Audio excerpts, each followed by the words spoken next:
دویمه مسله دا ده چې د اختر د مونځ نه پس زمونږ به د بلادو کې یو رواج دی چې څنګه اختر مونځ وشي نو په مسجد کې دننه مونږ ټول یو بل ته مبارکباد وایو غاړه میلاو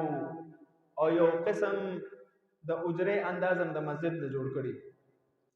نو یا ساته مبارکي ورکول د صحابو نه ثابت دي په داسې انداز تقبل الله منا ومنکم صالح الاعمال د دعا په نیت سره ته چاله د اختر مبارکي ورکې ډېر ښه خبره ده خو لیکن د مسجد په حدودو کې دننه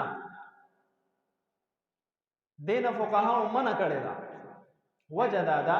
چې د مسجد ډېر زیات احترام دی او عزت زموږ استادو په ذمه نو په دغه مبارکباد کې غاړه ملاولو کې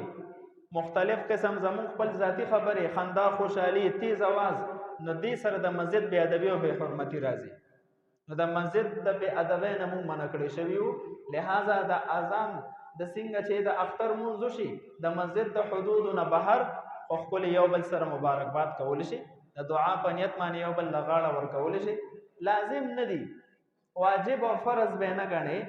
د دعا په نیت سره د چاته ول اختر د مبارک شه بالکل صحیح علامه شامل کلی زمون په شام کې با خلکو به د اختر مبارکي د څه ورکول عید مبارک عید مبارک الله دې د اختر وستا مبارک کی برکت والا دي کی دا دعا هر ټایم کول شي خو مسجد کې ولې منه ده صرف د دې وجه نه چې د مسجد به حرمتي کیږي پکې مونږ پکې د خپل پښتو الفاظ شغی سوره خندا خوندي